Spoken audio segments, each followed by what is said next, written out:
مہنگائی، حق تلفی اور انصاف کے لیے تو عدالت سے رجوع کرنا سنا اور دیکھا تھا، لیکن عدالتی تاریخ کا انوکھا کیس سامنے آ گیا۔ 10 گرام چرس پینے کی اجازت کے لیے شہری عدالت پہنچ گیا۔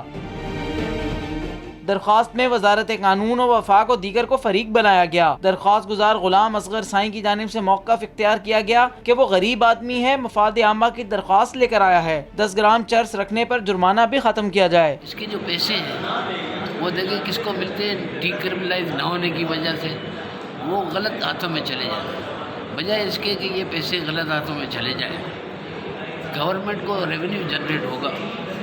تو 10 گرام اگر ایک شریف آدمی کی جیب میں ہے تو پولیس والے بھی تنگ نہ کریں گے اور وہ ضلالت سے بچ جائے گا۔